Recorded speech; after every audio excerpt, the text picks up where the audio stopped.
Hey strangers, it is I. I'm back.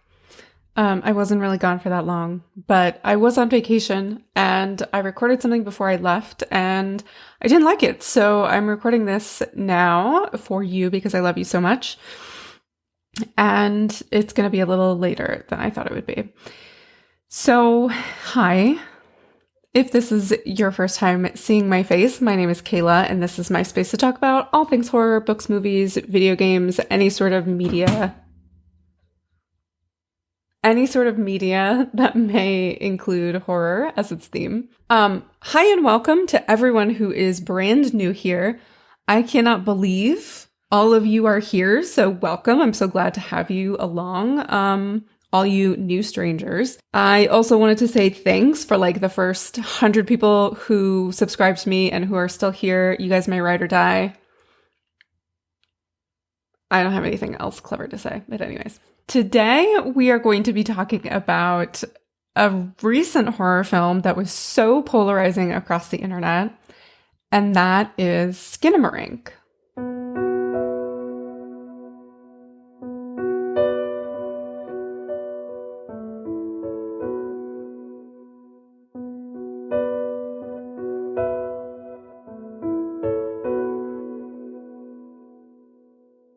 So before I start today,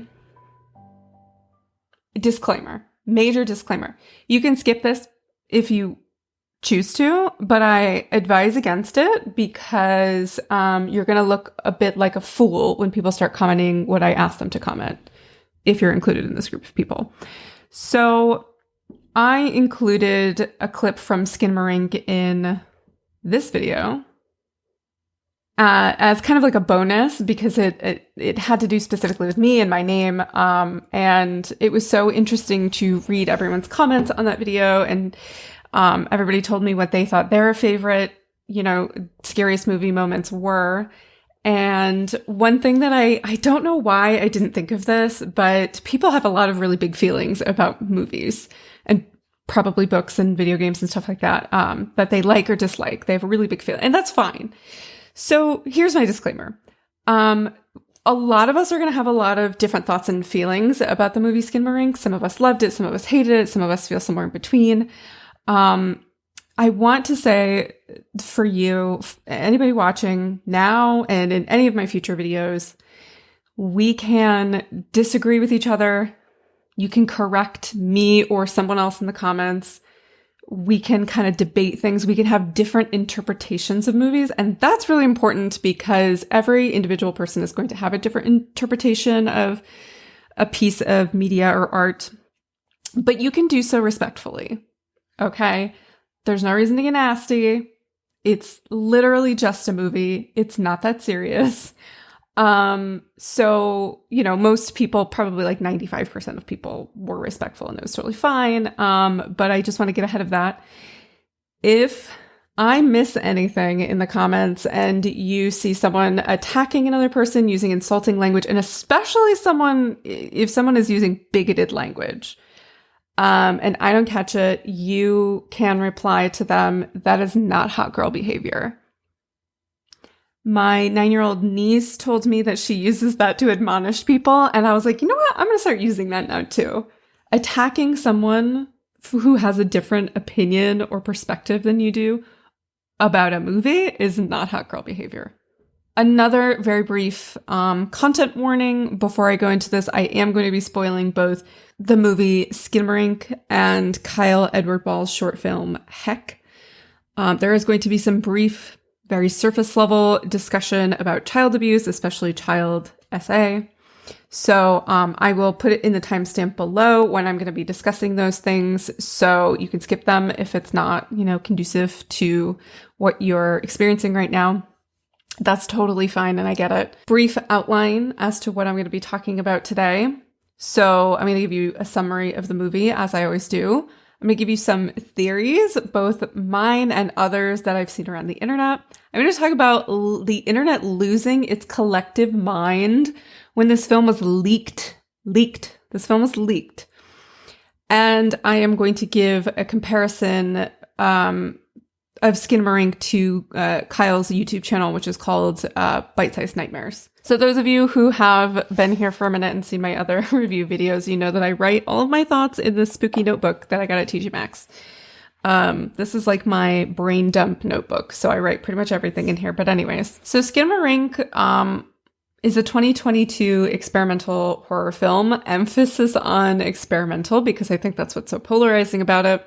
It was written and directed by Kyle Edward Ball. It had a theatrical release, so it did like the film circuits, or it did the film festival circuits and had a theatrical release in the US and Canada via IFC Midnight on January 13th, 2023. It was, I think, exclusively on Shudder, which is owned by IFC for a little while. Sorry, Shudder is owned and operated by AMC, not IFC. There's just alphabet soup here. It was a $15,000 budget film. Kyle shot it in his parents' house in Edmonton, Alberta, Canada.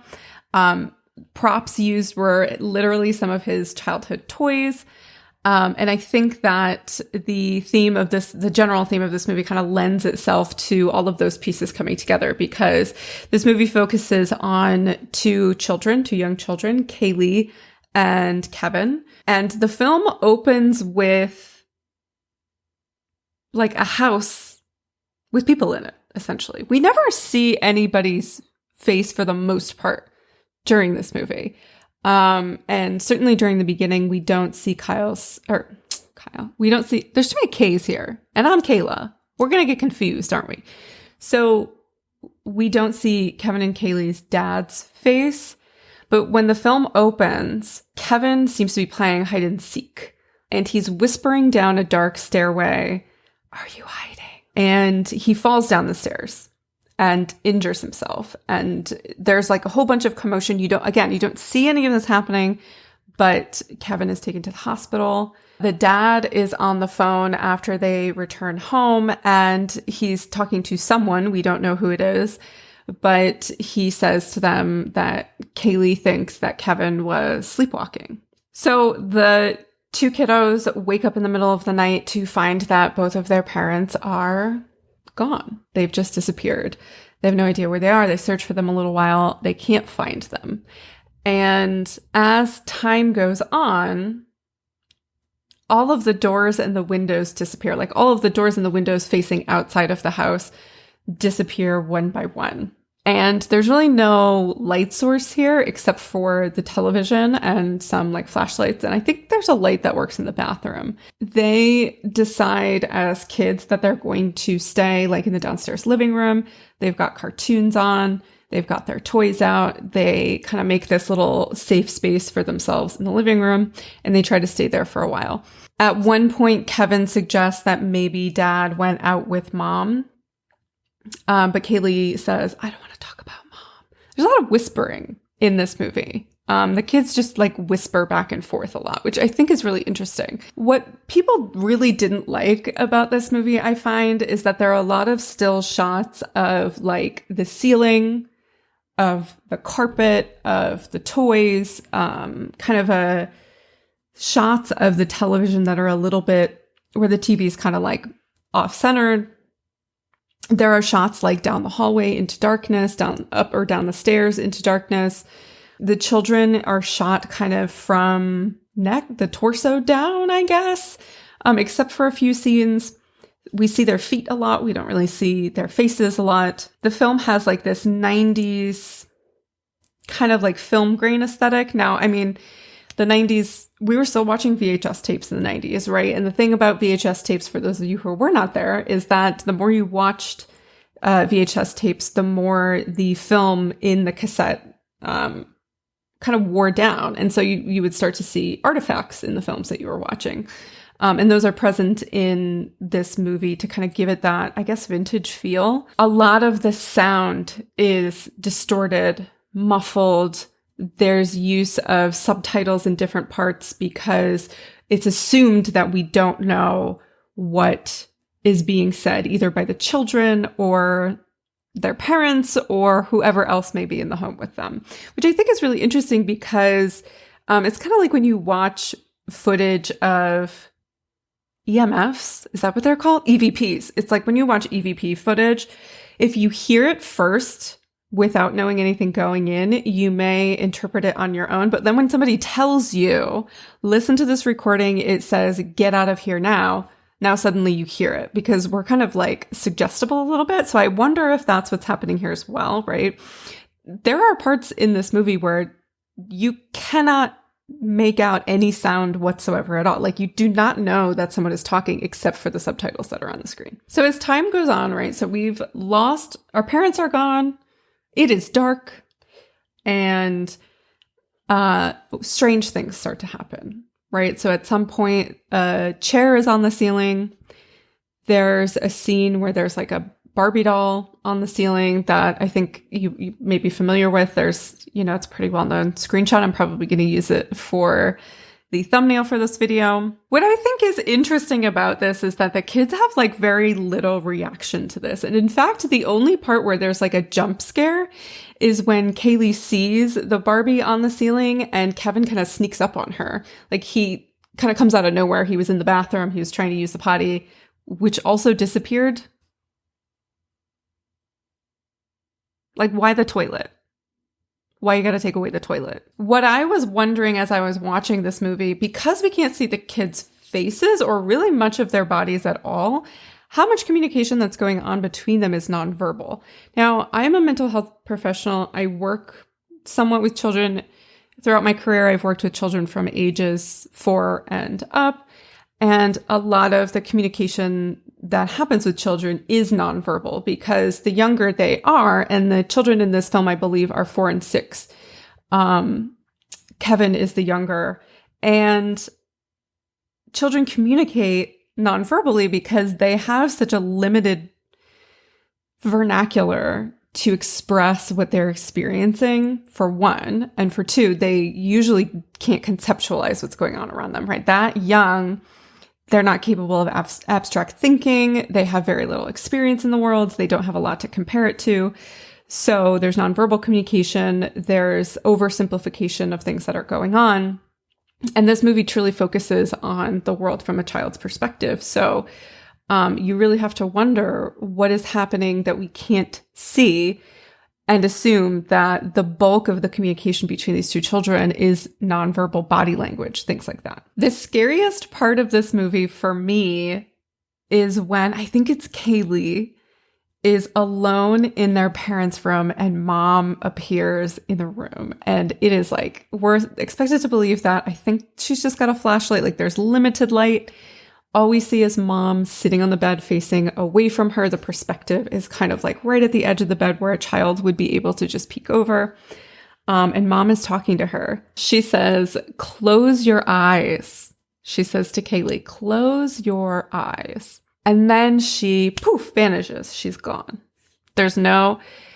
There's the scene where she vanishes. All we hear is kind of like muffled voices in the background, and the subtitles. I can't remember if it was the subtitles of the film or the subtitles that I had on, because I'm a subtitle girly.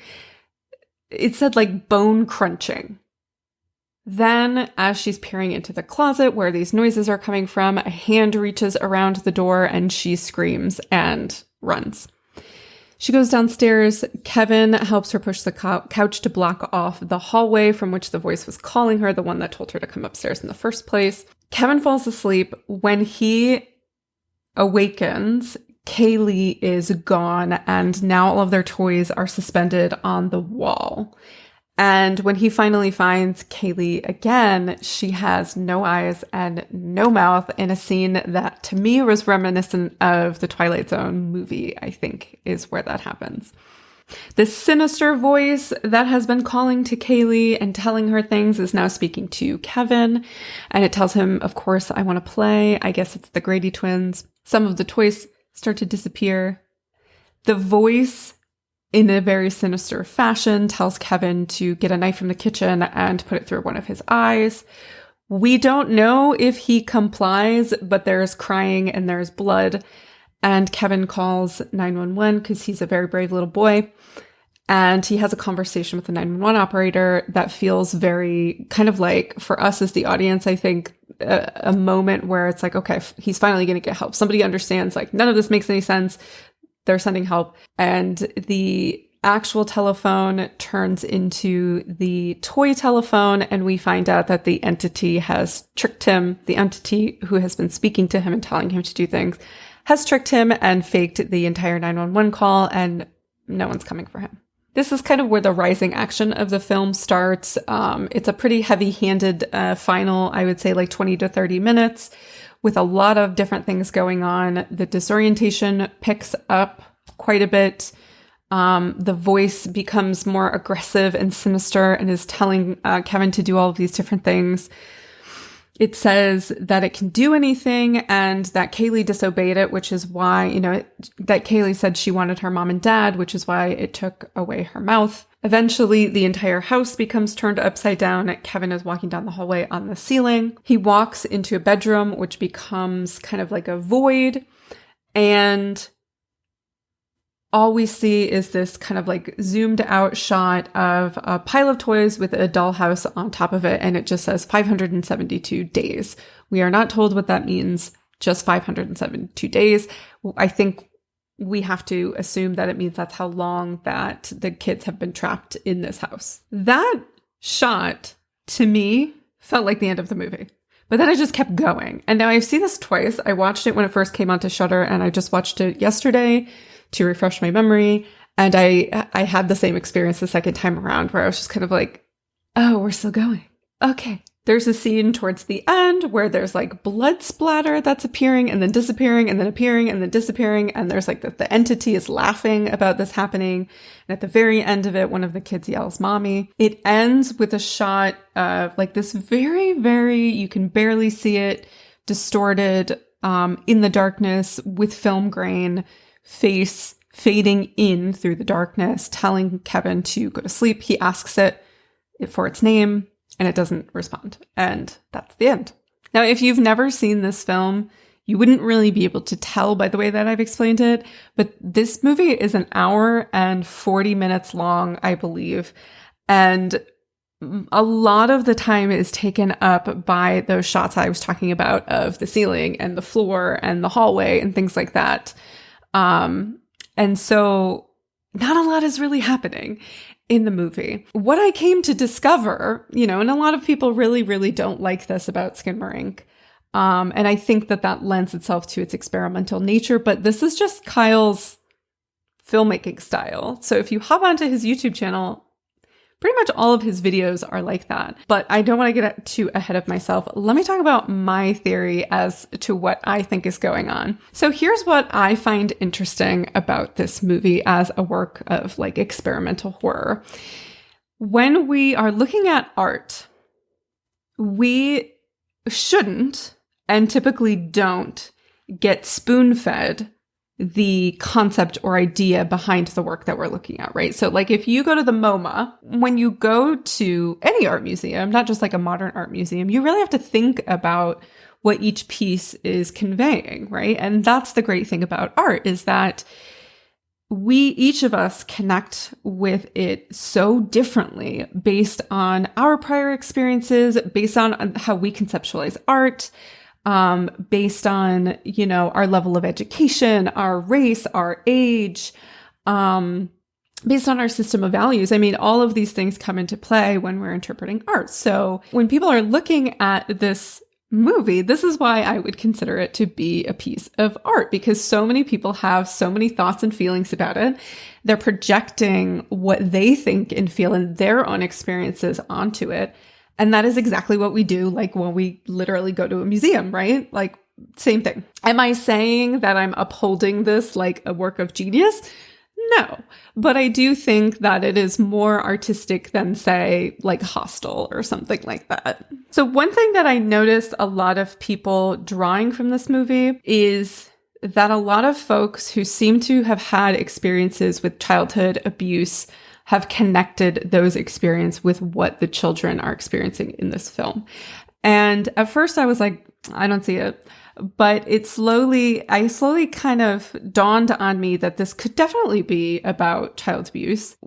Here's what I conceptualized in my head was that mom and dad were going through a divorce of some kind. Either there was physical, this was a DV situation, And dad left for whatever reason. He's no longer present. Mom fell into a deep depression, and we are looking at some emotional neglect here, right? So Kevin got injured in the first place because no one was watching him. No one was paying attention to what he was doing. And they did the right thing. They took him to the hospital.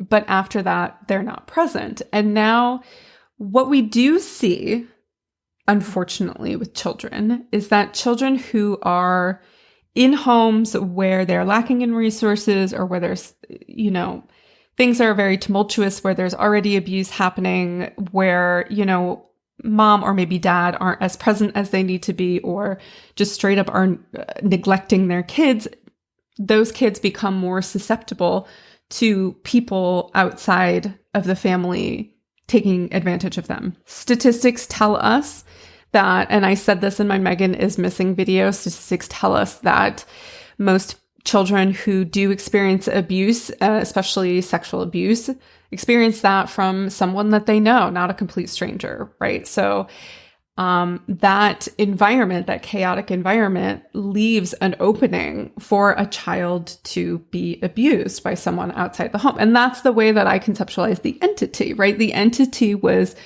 telling Kaylee and Kevin to do things that it wanted them to do. And when Kaylee tried to use her voice to speak up, her mouth was taken away from her. And, Kevin is being coerced into doing these things like stabbing himself in the eye. And the entity is just removing resources from him. It removes his parents, which for children, the adults around them are a beacon of safety, for better or for worse, right? I remember when my niece and nephew were born, realizing that I am now the adult in the room, whom they may go to for protection, and felt very much like, who put me in charge? Why would anyone decide that's a good idea? But it's the truth, whether we like it or not, right? When we're little kids, we see our parents as all-knowing and brave and, there to protect us. And that those people are taken away from those children, as well as any escape route, as well as any contact with the outside world, like 911. And we see this in abusive individuals, right? They will isolate their victims from any resources and any sources of help so that they can't escape and they can't get out. So this is potentially very serious subject matter that we're playing with. Some of the other pretty common theories that I've seen are that Kevin is in a coma, which, he falls down the stairs in the beginning. And everything that's happening feels very dreamlike and very disorienting, and it doesn't make any sense. So I think, and the sound is very muffled as well, which would lend credence to the idea that he may be in a coma, he may be asleep. Another theory being that dad is the monster, right? And especially that there's a scene where Kevin says to Kaylee, maybe mom or dad went with mom. And Kaylee responds by saying, I don't want to talk about mom.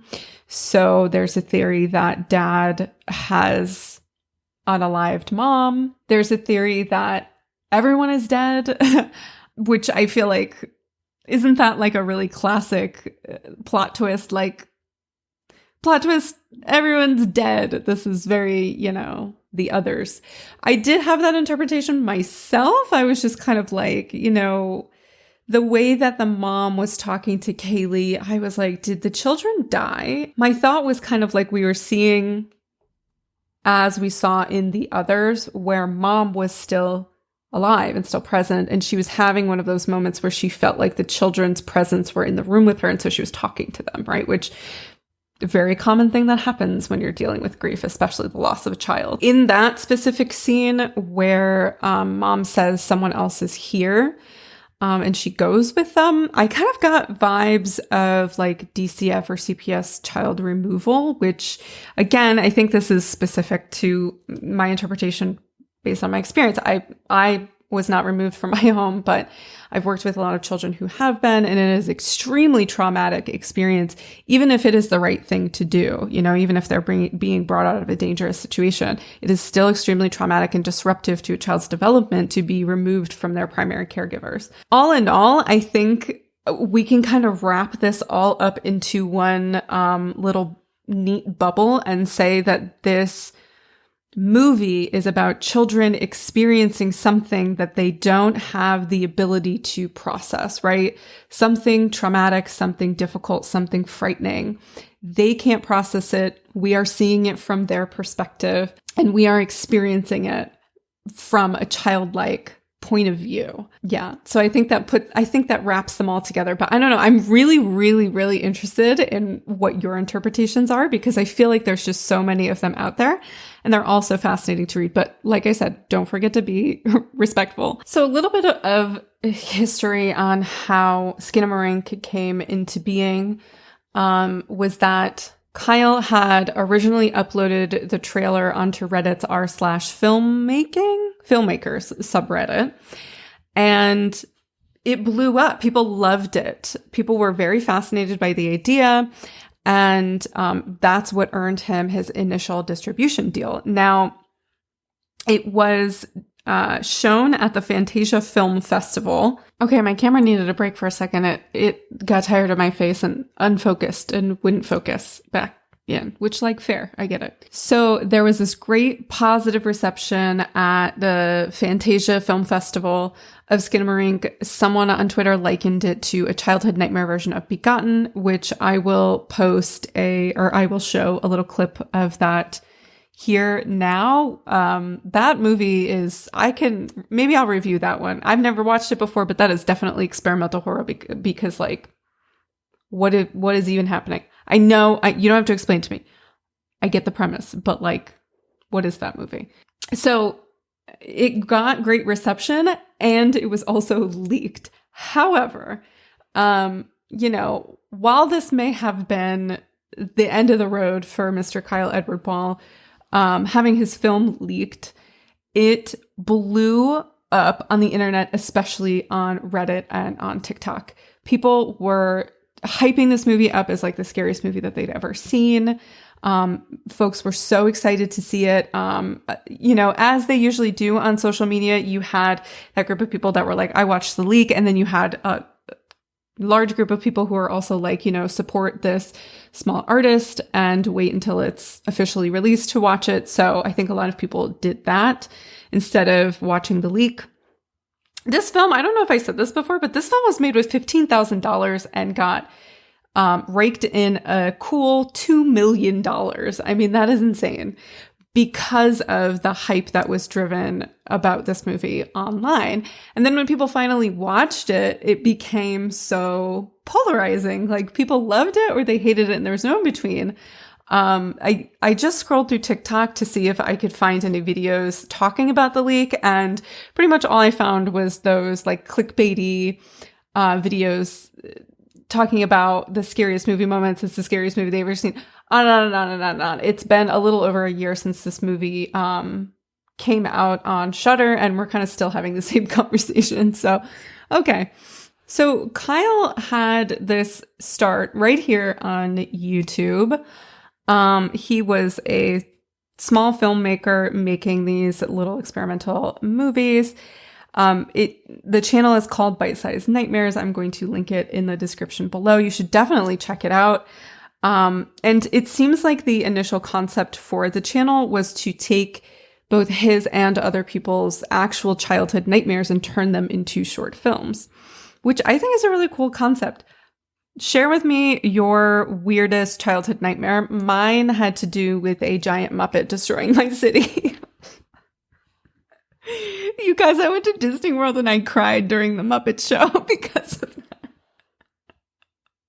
To be fair, I was like 5. It didn't happen last week. So Skinamarink's original proof of concept was a short film called Heck. It was made 3 years ago. It only has 537,000 views. And by the way, his channel only has 49,000 subs. Like, that's really surprising to me because he's the filmmaker of such a popular film. I think a lot of people don't know that he started on YouTube and has these short films. But anyways, I digress. Heck is only 28 minutes and 48 seconds. It's definitely worth a watch. I watched it for you this morning. And I really liked it. I liked it a lot more than Skinamarink, actually. So in Heck, there are a lot of similar shots. It's filmed almost as if a GoPro was strapped to the head of a child. And we're kind of watching this little kid like walk around his house, and it's the same house, right? Because it's Kyle's parents' house. So it's the same house that Skinamarink is set in.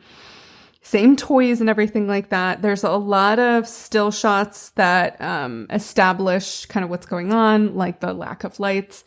Same general idea, right? It's just this little boy and his mom in the house, and the mom goes missing. She disappears. The lights turn off. The doors disappear. So kind of like similar concept there. But there's a lot more monologue. He's not talking to anybody. There's a lot more dialogue in this short film than there is in Skinamarink, and it's not whispered. It's just this child's normal talking voice. And to me, it felt a lot closer to a child's actual reaction. The first day he like calls for his mother, he's searching for her. You can feel that sense of confusion build up into panic. Eventually he goes to try to use the phone to call someone, and the phone doesn't work. And then he's like calling out to his mom as if she's somewhere in the house that he can't see. And he's like, I'm going to my friend's house. Catch you later. But of course he can't leave because there are no doors. I think that the movement, like the literal movement of the kid throughout the house, as well as like the auditory movement, if that makes sense, kind of gives more of a sense of something actually happening, where I think it's Skinamarink, it feels like not a lot is happening. Like we're just kind of going from piece to piece to piece to piece, and it feels a little disjointed. This movie flows a lot better. One of the themes that I saw in Skinamarink and in Heck is a child that's still like desperately clinging to routine, right? So we're going to call him Kevin in this movie. I don't know if his name's Kevin in this movie too, but Heck Kevin is still kind of like getting up, making himself breakfast, watching cartoons, doing those things that routine that children have. And it's very important for children to have a routine as a sense of safety. When we work with children who have experienced trauma, reestablishing that sense of safety often involves putting them back into a routine, because that's very predictable, right? We're going to wake up, we're going to have breakfast, we're going to watch cartoons, we're going to go to school. After school, you are going to come home, have a snack, blah, blah, blah, blah, blah, on and on and on. The kid knows exactly what to expect every moment of the day. And that can be very calming. And even for us as adults, routine can be very soothing. There's a scene where he's looking for her and he says, "Mom, good night. I love you." He's still, it just like pulls at your heartstrings. At one point, he says, "Mom, I cleaned my room," which what I think is missing in Skinamarink that is present in this short film Heck is this emotional piece, this part that kind of pulls at your heartstrings, right? Because here I hear a child believing that all of this is happening to him and his mother is left because he was bad. And again, that is something we see in children who have experienced abuse, right? This happened to me because I did something bad, because I did something wrong, or because of something I didn't do, like clean my room. The passage of time in this movie is marked as the number of sleeps. So, 1 sleep later, 5 sleeps later, which is very childlike, right? I mean, we still say to kids, like 5 more sleeps until Santa, right? And we see these intervals pass.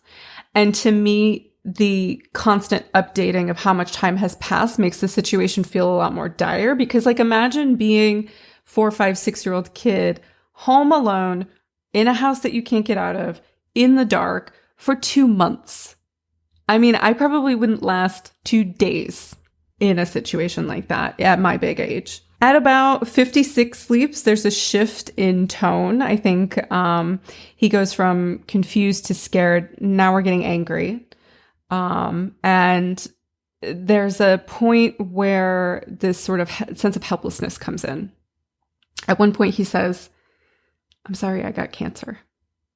And I paused and I was like, whoa, wow. That hurt. That hurt to hear. That was upsetting. There's a scene where he sees mom, and instead of his sister as in Skinamarink, in Heck, mom doesn't have a mouth, which someone in the comments, I think, brilliantly interpreted that as maybe mom was abusing her child, or maybe mom was unable to save him from his cancer diagnosis, and she feels like she can't speak on that. She feels like she can't talk to him anymore because he's not there. I was recording the number of sleeps because I didn't know where we were going to stop. We get 314, 461. At 461 sleeps, we are watching TV with face directly on the screen, totally losing it, right? At 872 sleeps, we are laying on the ground asleep, maybe. We see just like a hand kind of twitching. There are distorted sounds happening now, which for me feels like we're losing our grip on reality. 3,681 sleeps. That's a little over 10 years. Our final update is 18,694 sleeps, which is 51 years. And at that point, we see almost, I'm going to show it on the screen, but we see like this face, it almost looks like in the darkness. And I'm wondering, like, is that the child at, in his mid-50s now? And I was like, it feels like an amorphous blob. And then it hit me. Oh my God, this is very, I have no mouth and I must scream coded. Like, imagine being trapped in this endless nightmare for eternity, which feels like he is trapped here for eternity. And at that point, he speaks to his mother. His voice is very deep. And he says, "Mom, I think we're in hell." And that's where the movie ends. This film was so much more effective in evoking emotion and in building tension and in feeling very frightening, because you're frightened for this child, than Skinamarink was. Now, I have never made a film. I don't know what goes into filmmaking. I'm sure Kyle Edward Ball could give me a run for my money, but it seems like taking this short film and stretching it into feature length, we lost the plot, literally. We literally lost the plot here. Obviously, people still think Skinamarink is very frightening. I just happen to think that this is much more effective. And actually, if you delve into the back catalog of videos on this YouTube channel, I think Mr. Kyle is really, really fantastic at storytelling. I think he is really good. He's really good at building tension, like I said before. I did not watch the entire back catalog, but one of the ones I did watch was the Three Kings Ritual, which only has 18,000 views. So scary. It was so scary. It's only 6.5 minutes long, and it gives very much the vibes of videos that were popular, especially with younger kids at this period in time, because he was making these largely during pandemic lockdown, which is, I think another piece that we can add to the complexity that is Heck, right? That idea of being trapped somewhere, like many of us felt trapped in our homes during lockdown. But anyways, the Three Kings Ritual is about, I don't know if it's like an actual scary ritual that you can do, or if it's like something that was made up online, or if it was something that was made up for this channel, but it tells you how to do this ritual. And what's interesting about it is that the audio is completely distorted. So we rely entirely on the subtitles to walk us through the ritual and see how it turns out. Please check it out. It's really, really good. So this was a really long video. I'm probably going to chop it up a little bit, but I'm really interested to hear your thoughts about Skinamarink. As usual, like, comment, subscribe, and I don't have anything else to say. So I guess I will see you in the next one. Thank you so much for watching.